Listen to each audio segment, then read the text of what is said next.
Si maintenant je m'avance vers Aphrodite, pour que maintenant qu'on est dans l'écoulement aquatique, on va pouvoir aller vers Aphrodite, puisque Aphrodite est dans la métaphore de l'eau. Hein, je ne vais pas vous rappeler le mythe, hein, ça va.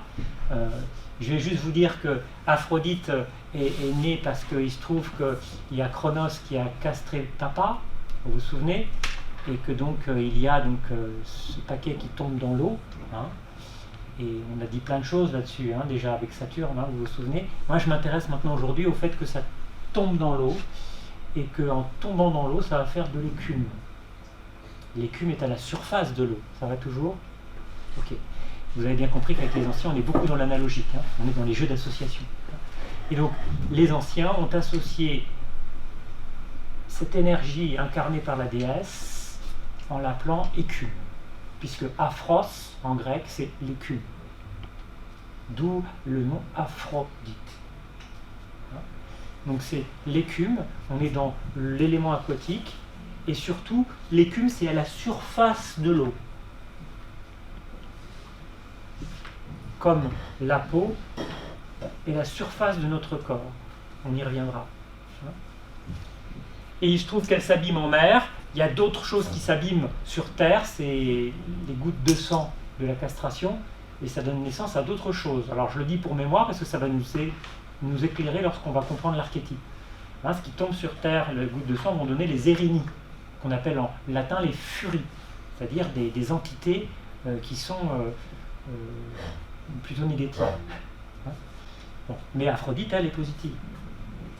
Donc on a bien compris déjà dans la naissance d'Aphrodite qu'elle a son côté sombre qui naît en même temps. Elle s'abîme près de l'île de Cythère.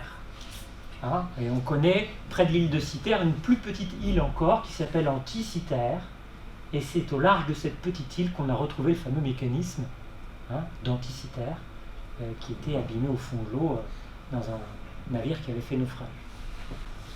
Juste pour mémoire. Je suis sur Cythère. Elle tombe près de Cythère, donc on a Kytheria qui est là, hein, vous avez le Péloponnèse là avec ses 3 doigts, ça va. Vous avez la Crète qui est pas loin. Eh bien Cythère est entre le Péloponnèse et la Crète. La Cythère est là, Anticythère est juste en dessous, au large de Cythère. Pourquoi? La Cythère, c'est aussi une clé de lecture. Hein. Chez les Grecs, vous avez l'habitude avec moi maintenant des clés de lecture pour comprendre le sens caché des choses. Et en fait, Kytheria, si tu renverses les lettres et tu composes un autre mot, ça fait Kuretheia, c'est-à-dire Theia, c'est ce qui est divin, Kure, c'est l'autorité. Hein. Kure, ça donnait Kurios, hein, c'est le Seigneur. Ça a donné le prénom Cyril. Et donc en fait, elle tombe près de Cythère parce que cette écume est d'une autorité divine. Et cette autorité divine va être amenée à Paphos, c'est-à-dire à Chypre, et elle va être amenée à Chypre pour une raison très simple, c'est que en fait les Grecs n'appellent pas Aphrodite Aphrodite. Vous savez que tous les dieux sont appelés par une épiclèse, par un mot de substitution. Hein, Apollon c'était Phoebos, le brillant, et Aphrodite on l'appelle Kupris, c'est-à-dire là, littéralement en grec, la cuivrée, celle qui est de la couleur du cuivre. Et on verra pourquoi tout à l'heure astronomiquement.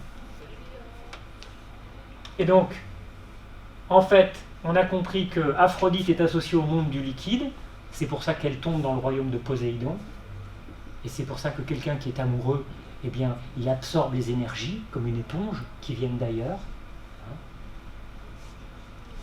Et ce qui est intéressant, c'est le sens caché d'Eros, puisqu'on est toujours dans l'aquatique avec le sens d'écoulement intérieur, hein, en isopséphie. Et ce qui est intéressant dans Hésiode, c'est qu'on te dit que, eh bien, pour accompagner Aphrodite, lorsqu'elle aborde Cythère, il y a 2 entités qui sont avec elle, hein, qui sont des adjectifs pour nous. C'est Eros, qu'on traduit par amour, hein, faute de mieux, et puis Himeros, qui se traduit par désir. Amour et désir font cortège avec Aphrodite. Je reviendrai là-dessus plus tard, parce qu'on verra que d'autres dieux sont escortés d'autres entités. Ce qui est intéressant, si je continue les équivalences et les associations pour notre monde moderne, c'est que nous savons que notre Aphrodite est associée à l'île de Chypre, parce que Chypre, en grec, c'est Kypris, et ça veut dire cuivre, la couleur du cuivre. Et pourquoi l'île de Chypre est appelée ainsi? Tout simplement pour des raisons, on va dire, géologiques. Il se trouve que l'île de Chypre, dans la haute antiquité, à l'âge de bronze, était un lieu d'extraction du cuivre. Et on sait que le cuivre, avec l'étain, fait le bronze. Et donc c'est pour ça que Chypre était très importante. Et si on y a mis Aphrodite, c'est parce que la couleur de la planète, eh bien, à cette haute époque-là, avait dans le ciel la couleur du cuivre. Alors bien sûr, on a bien compris aujourd'hui qu'on a utilisé la racine de Chypre, de Kypris, pour fabriquer le mot cyprine, hein, qui est l'écoulement des femmes, hein, l'écoulement vaginal, et qui est lié aussi au plaisir, hein, je trouve pas les mots, à l'orgasme. Donc ça, c'est juste pour que vous compreniez le sens des mots, hein, et tout ce qu'il y a derrière. Si je reste sur Kypris, eh bien, ce que je peux vous dire, c'est que le grec kyprizo, qui veut dire fleurir, donc quelque chose qui est plutôt du désir qui s'épanouit, hein, eh bien, en fait, n'est pas une racine grecque. Comme souvent, il y a des emprunts étrangers, hein, comme dans toutes les langues, hein, ça ne nous étonne pas. Et effectivement, ça vient de l'hébreu kéfer, hein, de l'ancien hébreu, on va dire du sémitique, hein, ancien, qui veut dire expier, purifier, pardonner. C'est pour ça que Aphrodite est liée aussi à quelque chose de purifiant, hein, quelque chose d'innocent, d'immaculé, on va dire. C'est pour ça qu'elle est associée à la colombe, par exemple. Première association avec un volatile. Ensuite, si je joue, alors maintenant que ceux qui ont fait de l'alphabet avec moi le savent, si on joue avec les lettres en paléo-hébreu de Kefer, hein, Kypris, Kefer en hébreu, Kaf, Peresh, eh bien, on a la tête, la paume de la main ici, et P, la bouche. Et donc en fait, ça veut dire que quelque part, l'étymologie de ce qui est à la base de Kypris, c'est garder sa bouche et sa langue afin de ne pas divulguer les secrets de la déesse. C'est-à-dire que quelque part, entre la tête, la bouche et la paume de la main, en tout cas la bouche et la paume de la main, on est dans ce qu'on appelle la peau, l'épiderme. Hein. Et en fait, les anciens avaient lié Vénus, la déesse, et tout ce qu'on peut ressentir par l'épiderme, par la peau. Hein. C'est pour ça que, par exemple, on a associé la rose et Aphrodite, parce que la rose est belle, la rose est éphémère, et puis parce que la rose est odorante. Hein, encore un percept corporel, hein, l'odeur.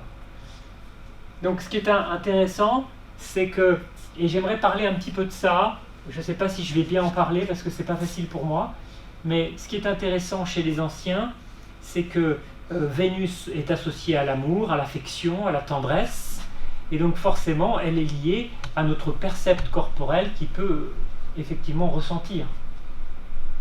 Et dans notre constitution archaïque, la première fois qu'on est sorti du ventre de maman, eh bien notre appréhension du monde ne se fait pas par le vocal, on a accès à la parole bien plus tard, mais se fait accès par la peau qui recouvre notre corps. C'est notre première identité, le moi peau. Et on appréhende tout par la peau. On sait tous que la peau, c'est un des organes les plus importants de notre corps. On parle des organes qu'on a sous le diaphragme, mais la peau en est un magistral. Avec tous ces multiples capteurs, on découvre le monde. Et un bébé, eh bien, il se repère, par exemple, à l'odeur. Il sent l'odeur du mamelon de sa mère. C'est pour ça qu'il va aller téter. Il est aveugle, il ne voit pas le bébé. Il ressent. Et l'odeur du mamelon est proche de l'odeur de ce qu'il y avait intra-utérin. Et donc, il grimpe et il va téter. On est totalement sensitif lorsqu'on est bébé. Et nous l'avons été. Et on découvre le monde par notre corps. La tendresse, les câlins, l'affection reçue par le toucher va nous marquer. Et si ce toucher est agressif, ça crée un trauma. Si vous voulez une comparaison, On compare avec les chats. Les chats sont très vénusiens. Regardez un chat quand tu le caresses, comme il se détend. Quelle détente corporelle du chat. On aimerait bien être comme lui. Nous, on est tout crispés quand on nous touche. Lui, il se détend, il est super bien. Et puis il continue, il écarte les jambes. Vas-y, continue, je suis bien. Hein, à la limite impudique, le chat. Mais il s'en fout, il n'est pas là-dedans, lui. Il est bien. Hein, voilà. C'est quelque chose qui nous manque, cette détente corporelle. Et lorsque vous êtes à l'oral devant moi en aéro 1, pour ceux qui l'ont été, eh bien, on sent bien que la détente corporelle n'est pas là. D'accord? Et donc, quelque part, apprendre à se décrisper et à se détendre, c'est-à-dire apprivoiser nos peurs, passe par cette détente corporelle. C'est pour ça que je regarde votre corps. Parce qu'il m'envoie plein d'informations. Comprenez, Vénus, elle est là. C'est le moi-peau. C'est vachement précieux. C'est tellement puissant. Et ce qu'on a vécu dans les périodes archaïques de notre vie, juste à la naissance, vont certainement programmer toute notre vie après. Un exemple. Le fait que j'ai reçu de ma mère, donc c'est le fruit d'un travail sur soi, tout ce que je vous raconte, hein. J'ai pas de mémoire de ça. Le rapport à ma mère quand j'étais bébé, elle a été tendre avec moi. J'ai une bonne maman. Cependant, quand elle m'a accueilli, elle a accueilli la fille qu'elle a perdue en me caressant. Donc j'étais un enfant de remplacement. J'ai une sœur aînée qui est morte 1 an avant moi. Et ma mère n'a pas fait le deuil de cet enfant. Donc elle en a porté le poids mortifère. Hein, c'est le transgénérationnel de Saturne. Et il se trouve que moi, quand je suis arrivé, elle m'a accueilli, mais elle m'a caressé avec la nostalgie d'avoir perdu l'enfant premier. Je ne suis pas l'aîné, je suis le puis-né. Je suis né après. Et donc ça fait que moi, dans la construction de mon moi corporel, j'ai eu un décalage entre l'image inconsciente que j'ai de mon corps, puisque ma mère m'a caressé en pensant à Annick, pas à moi, et le corps réel que j'ai, puisque je suis un garçon. Et donc j'ai eu, dans mon engrenage inconscient, un décalage. Vous comprenez? Donc mon moi-peau n'a pas été bien informé. Ce qui fait qu'après, quand j'ai grandi, j'ai eu du mal à conquérir mon corps. Et c'est pour ça que je me suis réfugié dans l'intellect et que j'étais un cerveau sur pattes pendant longtemps. Avant de prendre conscience de mon corps, par le sport, par la danse, par les femmes beaucoup plus tard. Je suis très, très tardif comme garçon, mais ça c'est mon histoire personnelle. Hein, donc, c'est ce que je veux vous dire, c'est que de tout ce qu'on vit dans les 5 premières années de notre vie, ça programme beaucoup de choses dans notre rapport au monde. Voilà. Et là, je parle de la peau, hein, du corps. Effectivement, Vénus, on l'associe au miroir, parce que le miroir, vous l'avez compris, les associations, il était en bronze poli dans l'Antiquité, donc on est toujours dans Chypre, on est toujours dans le cuivre, on est toujours dans la couleur cuivrée, hein. C'est pour ça qu'on l'associe au miroir. Et c'est pour ça que le signe, le glyphe astrologique, hein, moi je préfère dire astronomique, des temps anciens, c'est-à-dire dans l'Antiquité, c'était en fait un rond avec une tige. Il n'y avait pas la croix est venue plus tard au XVIe. Et donc en fait c'est bien le symbole d'un miroir, hein, comme on en trouve dans les fouilles archéologiques à Pompéi ou ailleurs. Et si je vous ai mis Loukaïna, c'est-à-dire la louve, c'est parce que la louve est associée à Vénus, c'est pas moi qui le dis, hein, vous lisez les hymnes norfiques, et il y a un hymne norfique à Aphrodite qui la compare à Loukaïna, hein, donc à une louve en grec. Hein, c'est dans l'hymne norfique 55, hein, je cite mes sources. Et donc, pourquoi compare-t-on Aphrodite à une louve? Parce que d'abord, elle a eu des enfants. Aphrodite. Elle n'a pas été une très bonne mère, c'est vrai.